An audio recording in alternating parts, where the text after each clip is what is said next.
More questions tonight from Baltimore City water customers who claim mistakes are causing a flood of higher water bills. Crime and Justice reporter Steve Levine first reported on this problem last winter, and now one council member has already requested a hearing into this matter. Steve. And Jeff, it appears plenty of people are already willing and ready to tell their stories about receiving incorrect bills in the mail. I was scrutinized these bills. Frank thought he was the only one who had to examine his water bill. But then he saw a recent Crime and Justice report that showed other customers have the same problem. I said, I have to let you guys know it happened to me also. Here's what Frank said happened to him. Last October, he received 2 quarterly water bills for a total of $181, double his normal charge. That extra bill was blamed on computer error. Knowing that I have to pay that much is not my fault. It's very upsetting. Frank got even more upset when the next bill arrived. It was for even more. $593.16. Ooh, what'd you do then? Got a headache. This time, Frank says the fault was put on an incorrect meter reading. Too many mistakes for this customer, who also works for the water department. They can do the same thing. We're not untouchable. The Crime and Justice team first questioned city water bills last winter when we discovered $9,000 in city tax dollars paid a bill for this Curtis Bay Park drinking fountain, which had been turned off months earlier. I can see just a mistake every now and then, but when I get a mistake back to back like that, it tells me somebody's not accountable of what they're doing. Now, the Department of Public Works admits from time to time water billing errors do occur, but says more than 90% of its bills are correct. Now, tonight we hear from another city neighborhood where homeowners say they too want answers about their unusually high bills. Steve Levine, Fox 45 News. One thing after the other in one Baltimore County neighborhood. Trying to calm fears about a park tainted with poison.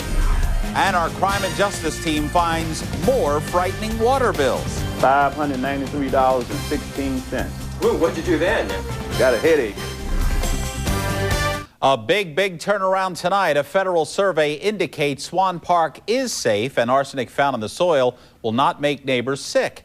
Karen Parks live from Swan Park with the very latest on the story tonight. Hello, Karen. Hello there, Jeff. Well, unless you eat the soil, representatives from the Agency for Toxic Substances and Disease Registry say there's really no need to worry. But these neighbors around here say that can't be true.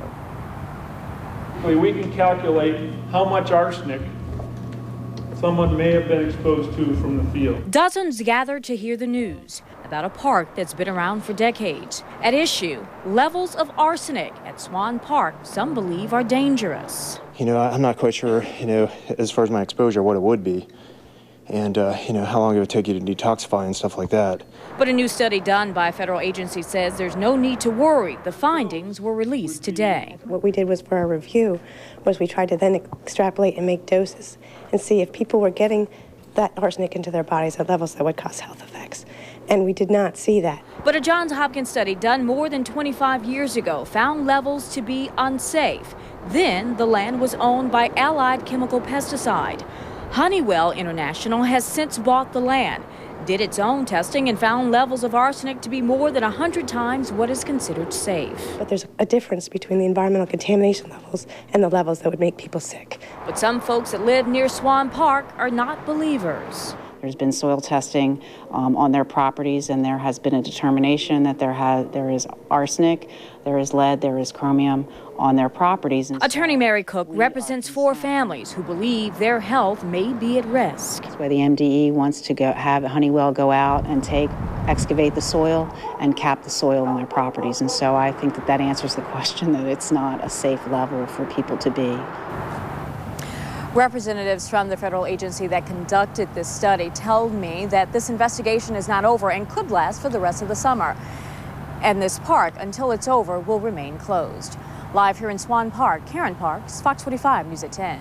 Turns out that I have to pay that much is not my fault. It's very upsetting. Look closely at your water bill lately. After a Crime and Justice investigation, even more people are finding out they're being charged too much. More complaints tonight from Baltimore City water customers about erratic bills. A Crime and Justice investigation questioned those charges last winter, you may recall. Tonight, Steve Levine tells us why water users have water woes. I was scrutinized these bills. Frank thought he was the only one who had to examine his water bill.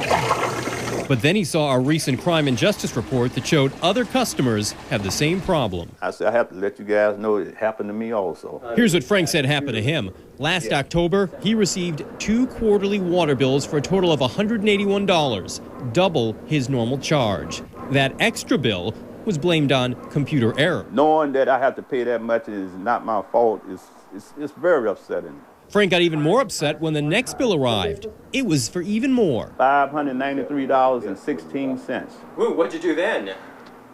Got a headache. This time, Frank says the fault was put on an incorrect meter reading. Too many mistakes for this customer, who also works for the water department. They can do the same thing. We're not untouchable. And not alone. It seemed high. It was almost $200, and I was kind of surprised by that. Lindsay Thompson was even more surprised to learn why her Harbor East row home had been hit with higher rates. It's the piping connected to her building sprinkler system. And despite the city recently reducing some of those charges. What's really unfair is people who use the same amount of water in other parts of the city are paying a fraction of the cost. The crime and justice team first questioned city water bills last winter when we uncovered a $9,200 bill paid with tax money used for this drinking fountain in Curtis Bay that had been shut off. Now, City Councilman Jack Young wants an investigative hearing into the matter. The answers I want is, are these bills accurate and are they correct? If nobody's not going to contest this, it may keep continuing doing this. Which is why Frank will examine every bill so no more of his cash ends up down the drain. In Baltimore City, Steve Levine, Fox 45, News at 10. The DPW admits these things happen, but only to a small number of its customers. Is it safe? Results are in concerning the arsenic found in the soil at Swan Park. Hello, I'm Joy LaPola, topping the late edition tonight. A federal study says the arsenic levels found in the soil at Swan Park in South Baltimore will not make people sick. This after Honeywell International, the owners of the land, conducted a study which found arsenic levels to be more than 100 times what is considered safe. But the Agency for Toxic Substances and Disease Registry says there is a difference between environmental contamination levels and levels that would be a health threat for neighbors or those that frequently use the park. What we did was, for our review, was we tried to then extrapolate and make doses and see if people were getting that arsenic into their bodies at levels that would cause health effects. And we did not see that. The agency will continue investigating the soil for the next few months. Meantime, the park will remain closed. More questions from customers tonight over erratic water charges. The crime and justice team first exposed the issue last winter when we found this city drinking fountain paid with taxpayer dollars being billed $9,000, even though it was turned off months earlier. Now homeowners are seeking answers why they're receiving higher than normal bills, and in some cases being charged twice in 1 month.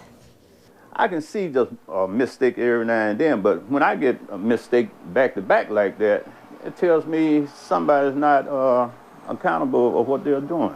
The Department of Public Works admits billing errors do occur, but say it's only a small fraction of invoices sent to customers.